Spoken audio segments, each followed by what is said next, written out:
And I appreciate what you're suggesting. I think it's very difficult because these projects are so dynamic that at any given, over the course of any project, there can be change orders, which of course come to the board for approval. There are, you'd almost have to, at every single board meeting, give a report on what the status of everything is, and I'm not so sure that's what the public wants. If we can make a recommendation that it be done with a certain amount of frequency, that's one thing. But I know you have a plan, and you try and execute. Your goal is to execute that plan. But the only thing you know with absolute certainty is it's not going to go exactly the way the plan was done 20 years before. But I just wanted to make sure that it wasn't that we're doing things badly now. It's just that you want more information. Is that right? Thank you, President Otto. I'm certainly not suggesting that we're doing anything, there's anything wrong here. I'm suggesting that we continue our effort and make it even more visible on the spending that we do here at our college district, and demonstrate that we're being responsible. For example, if we have a change order, this is just as by way of trying to make a point, in that change order, perhaps having a line item that discusses how we're doing compared to the originally set budget or the master plan. It's just a matter of a line item to track our budget as we've initially set out in this master plan, or when the budget gets adopted for each project.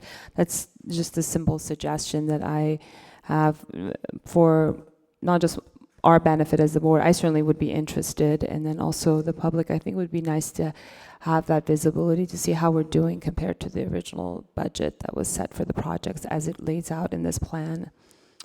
Maybe a way to do that would be to form a committee of the board to consider ways, if necessary, that we could improve. I won't even use that word, that we could keep track of how we're doing these projects, and then come to the board with suggestions, if any, about how we're doing things. So that would be great. Perhaps a facilities oversight committee, that would be fantastic. That way it's a little more with vigor. Trustee Archuleta? In the oversight committee, do we have board members who participate in that? What oversight? No, the bond oversight oversight committee. committee. The oversight committee is established by code, Proposition 39 that was passed. So we have a 7-member board that represents various constituent groups throughout the city. So it's very specific on that. There is not a board member on the Citizens Oversight Committee. Trustee Kellogg? We've got a couple of subjects going on, so I'm going to come back to this document, this one that runs till, and people may wonder, and so I just want to put a little bit of a plug, not necessarily a question, is that when people ask us, especially what you have a ballot measure sitting out there, and to simplify this, what are you going to spend that money on? There it is.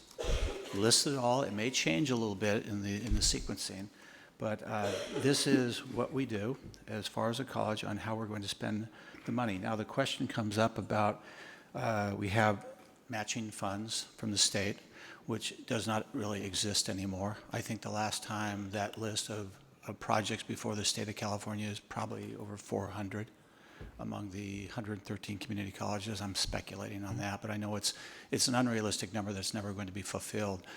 The reason I mention that is why you're seeing local community college districts throughout the state of California go out for a local bond.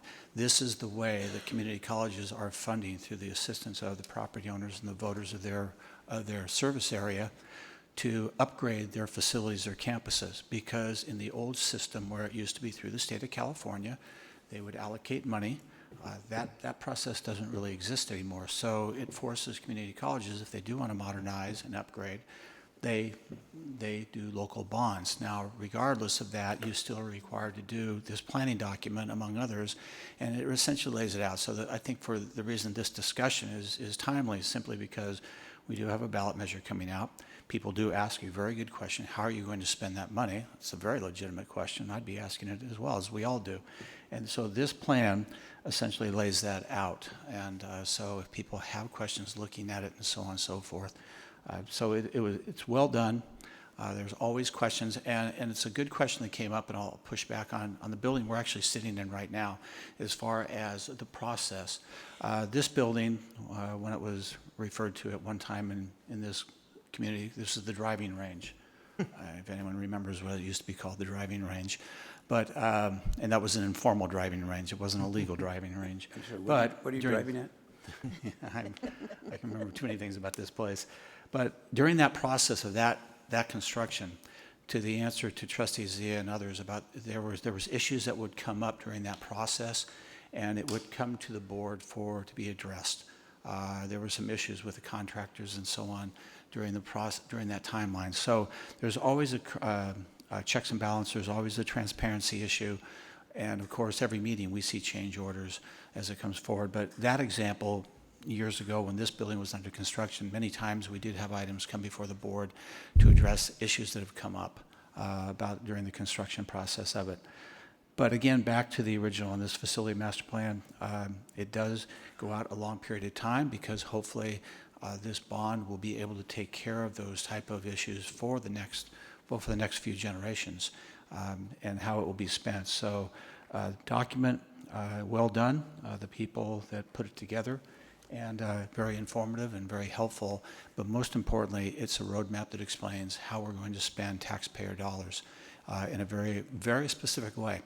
And so I commend everyone for updating it. By the way, that is also part of the integrated planning process for colleges that they as was mentioned, there's certain type of legalities that you need to do these type of things. And but it's even more important for us right now. So that's why the timing was perfect on how we move forward, and hopefully the future, how we're going to continue to upgrade and modernize the Long Beach City College campuses. So well done.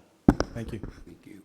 Other questions or comments? Excellent report. Thank you. Did we want to establish the facilities subcommittee at a later time, or is that something you'd like to? I think we should confer with our staff and figure out the best way to do it and then do it. But Sounds by the great. way, great. Thank you very much. I Thank think it you. was a very good report and Thank you. and timely. Thank you, sir. Given what's going on June 7th. Okay. 8.2, the. Excuse me, Board President, you need to take a motion. Oh, I'm sorry. An action item. It's an action item. So Entertain a moved. motion. Second. By Trustee Zia, second by Trustee Archuleta. Roll call vote. Irma Archuleta. Aye. Virginia Baxter. Aye. Jeff Kellogg. Aye. Doug Otto. Aye. Sunny Zia. Aye. Carried unanimously. 8.2, the 2015-16 third quarter budget performance report. I think if Vice President Gable is going to give this report too, if she gives one more report tonight, we will arrest her for loitering, I think. Why, thank you. That's why I had other folks do the other two presentations, so you didn't have to hear me all night long. Yes, I believe it was. I will not sing it, though. Okay, so it's my pleasure to go over the third quarter budget performance report. And Myra's going to bring it up so that we can follow, those of you in the audience can kind of follow along what I'm referring to. So here on the first page, this is as of March 31st, 2016, and we're going over the unrestricted general fund. And so you see there that we have the adopted budget, the current budget, and basically what the current budget means, that is all of the budget adjustments that have been approved by the board as of March 31st. The dollar amounts are reflected in the current budget. We show the actual activity as of March 31st, 2016, and then we're trying to do a projection on where we think we're going to end the year at June 30th of 2016 and then show the variances both in dollar amount and percentage between the current budget and the projected year-end amounts. So kind of focusing there in the center of the page on state apportionment, this is the largest amount of revenue that comes into the district. It's based upon our full-time equivalent students. And so you can see there that we're currently projecting we're going to receive $110.4 million, which is about $475,000 more than our current budget. The reason for that additional revenue is just a change in the mix of the FTES between our non-credit and our enhanced non-credit. As the board may recall, the enhanced non-credit is paid at a higher rate than our non-credit FTES, and so we have changed over and converted some of our classes to enhanced versus non-credit to take advantage of the additional revenue there. The next line item is prior year recalculation. So what that represents is based upon our annual 320 report. So that's our annual report where we provide our full-time equivalent students. We revised that amount back in November so that we could try to capture as much growth as possible in our fiscal year 14-15 revenues. Now, this isn't paid to us until March of 2016, but this is the prior year recalculation. So we claimed 367 additional FTES in our 14-15 year, and then there was also a decrease in the deficit factor of about 0.3%. So those two items combined are providing the district with an additional $1.9 million. So overall, we're projecting about $2.5 million in additional state apportionment. Going down to the bottom here, if you can see, right, the second to the last line that says STRS on behalf payments. This is something that is new this quarter, and this is based upon the direction from the Chancellor's office. We now have to reflect the amount of money that the state is paying on behalf of our employees towards their STRS contributions. And you'll see that we show this as a revenue, but we also show this exact same amount as an expenditure. So it has no impact on our ending fund balance, but it is something that we have to reflect both the revenue and the expenditure. So that's something new for this period. And when was that passed, and is this the first time we've had to take that into consideration? Will it be ongoing? Yes, the Chancellor's Office advisory came out in March. And so that's why we're reflecting it in our March 31st financial statements. This is the first time that we've ever had to do it, and it will be ongoing from this point forward. So we got another $2.5 million in state revenue, and we're having to book $2.5 million more. Not that they have any relationship to one another, but in our unrestricted general fund. In expenditures. Right. Yes. Right. Yes. Okay, so now moving down to the next page. If I can get this to work.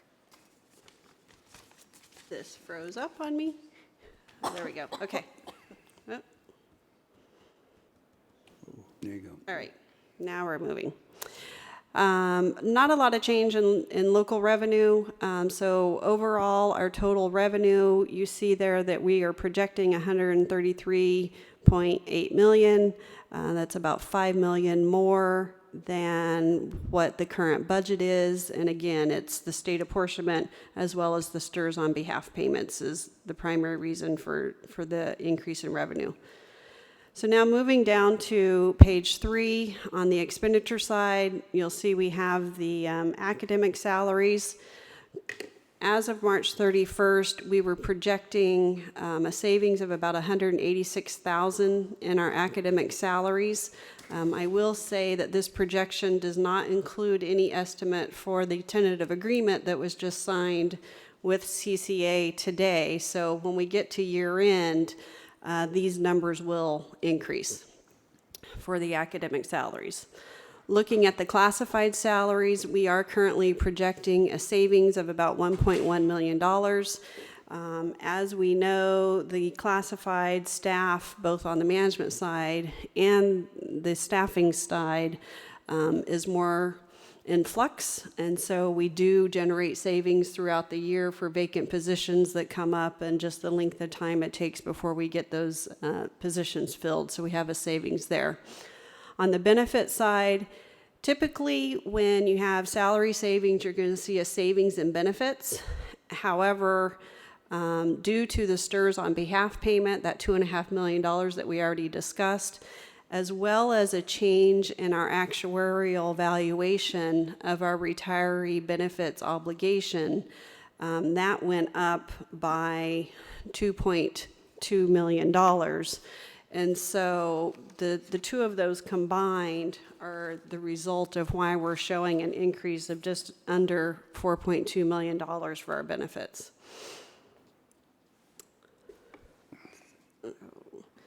Moving on to the next page, if I can. Sorry, this mouse isn't working very well. On the supplies and materials, we're currently projecting a savings of about $171,000. This is, for the most part, in the other supplies, and it's just based upon the fact that the departments aren't spending everything that has been allocated, and so we're showing a savings there. The same is true for the services. Sorry, I jumped. The contract services and operating expenses. At this point in time, we're projecting about a $1.9 million savings in that line item. And again, this is our best estimate at this point in time. We took into account purchase orders that had been entered as well as requisitions that had been entered and anticipating what is going to be spent. But you see that we will have some savings. Now, a lot of the money that is in contract services and expenses will carry over into the next year because that's part of our one-time mandated cost fund allocation. So you'll see later on that we're setting aside about $1.2 million that will carry over into the 16-17 fiscal year. So then moving on to the next page, on page 5. Again, the total capital outlay. At this point in time, we're projecting a savings of just over $1 million. The majority of that is going to carry over into the next year and will be spent in 16-17. So there towards the bottom, total expenditures and other outgo, we have a savings of $209,000. We're projecting to spend a total of $131.5 million, which will create a surplus or an estimated surplus at this point in time of $2.6 million, bringing the ending balance to $28.2 million. As I said, on the reserves, you can see here we have reserve for one-time mandated cost carryover. That's what some of the savings were in the 5s and 6s, so that's about $1.2 million. The other thing that will be in the budget in 16-17 is this line item here, the hiring the 25 new faculty. And again, as I mentioned previously, these numbers do not include the cost for the tentative agreement that was signed today. So that concludes my report. I'll open it up to any questions. Questions from members of the board? Yes, I have a question, President Otto. So I know, Anne-Marie, you touched on the $5 million more in revenue with state apportionment. It's pretty nice. I call it nice found money. And I wanted to see what we're going to be doing with these savings. Are we proposing to do anything with these found dollars? Well, it's $2.5 million of additional revenue. Remember, $2.5 million of that was the STRS on behalf payments, which is also part of the expenditures. So even though we have 5 million more in revenues, we only have Okay. 209,000 of expenditures. And so they will be spent, part of that is the additional amount required for the retiree benefits, that 2.2 million. It'll be spent on that. We're also hiring 25 new faculty, which costs about 2.6 million. I'm sorry, so net, is it 5 point some million, or is it net 2.5 million? It's either. The overall projection of a surplus is $2.6 million Right, at this point in time. okay, and of which we're going to hire new faculty, and then what was the other? We're going to hire new faculty, and then we also provided the faculty with an ongoing increase. Okay, so all of that will be spent on faculty? In 16-17. Okay. Thank you. And also, I know you touched on the classified salaries. It was budgeted, and they're $1.1 million less than what was budgeted with the projections. It was like a -4%.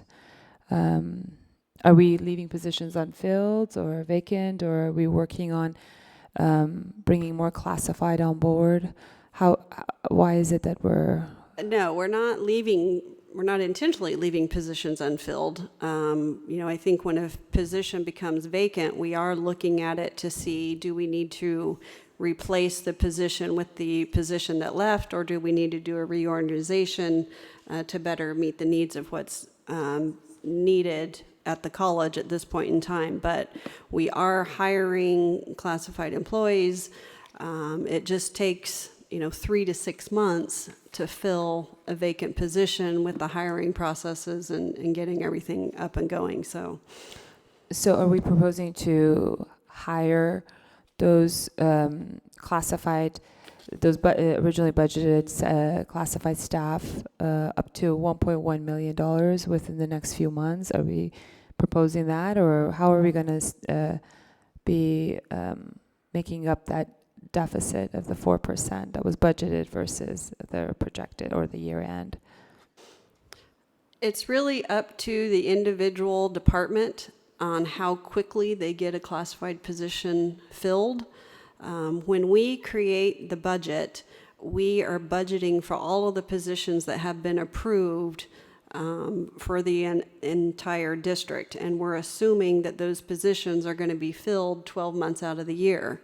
So at any given point in time, if a classified employee leaves, say, in July or August, that position potentially could not be filled until January. And so you have budget savings, and that is what we're showing here on this projection would be budget savings.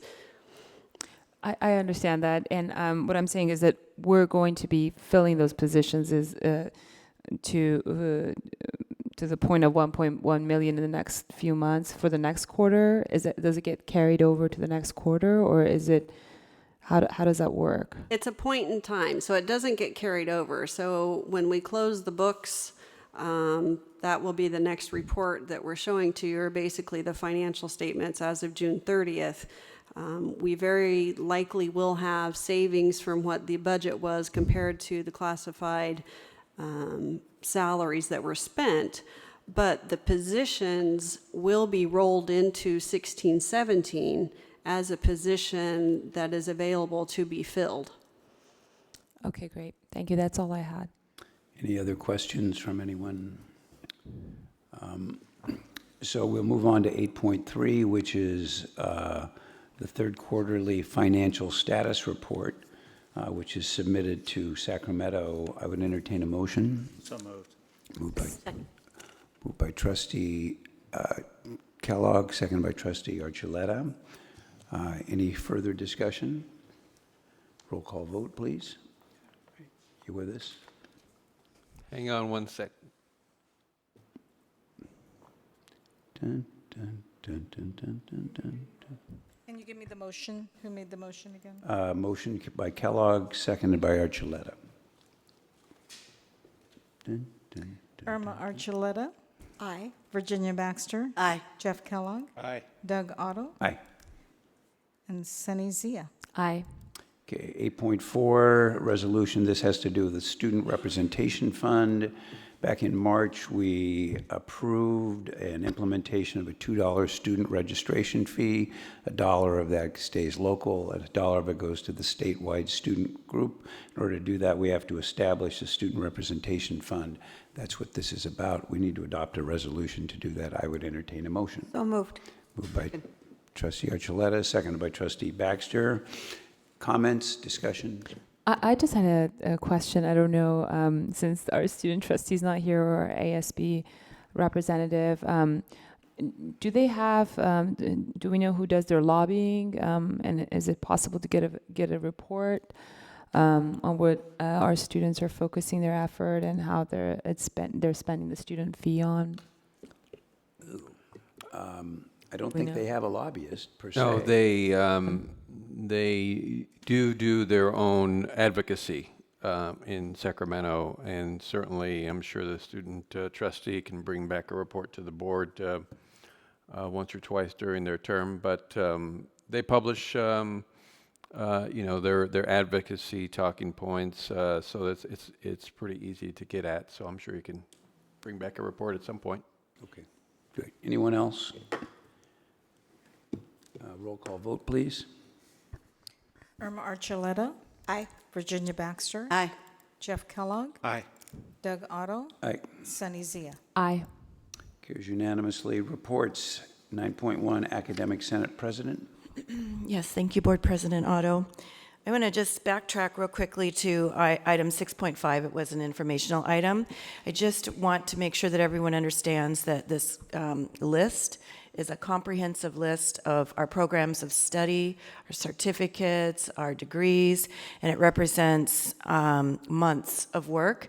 On behalf of Dean Michelle Grimes-Hellman and Curriculum Chair Ken Hellman and the Curriculum Committee, painstakingly going through to make sure that all of our programs of study are in alignment with the Chancellor's Office, and this now will be published in our catalog, and it may be the first time in a long time that we have an extremely accurate catalog. So I want to compliment them on the work that they've done in the last 6 months to make sure that this is accurate and good. And also I'd like to point out that, we'll still hear little remnants of, we don't have trades programs. Clearly you can see we offer many, many, many programs within trades and industrial as well as CTE programs. So I just want to do a shout out to all the people who put all of the effort into that document.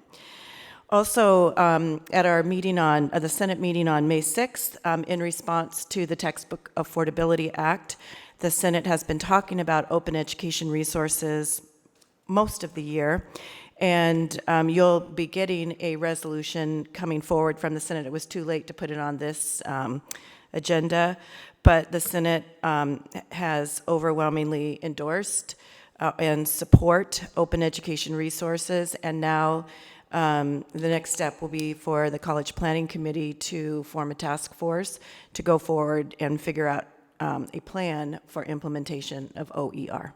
So Thank you. that concludes my report. Okay, Superintendent President, 9.2. Yes, just briefly, I want to congratulate the men's volleyball team for capturing the state championship, and thank the coaching staff, the student athletes, and of course our athletic director, who used to be the men's volleyball coach. So this is our second state championship of the year. In addition, I want to thank the entire athletic program for just doing a tremendous job this year. I think we've been in the playoffs just about every team this year, so it's been quite an exciting year for LBCC athletics. So my thanks to the entire coaching staff. And just briefly, I want to thank the negotiating teams for CCA and the district, in particular our chief negotiator, Anne-Marie Gable, who has done double duty this year. But as always, We try to move through negotiations in a responsible way. We don't get to go up to the podium and make comments about what we're doing and not doing, but as always, we very much respect our employees. We try to do the best to ensure that every group is well represented and fairly compensated, and we will continue to do that. And I just want to thank the negotiating teams for getting through this year and reaching a tentative agreement. And we look forward to next year.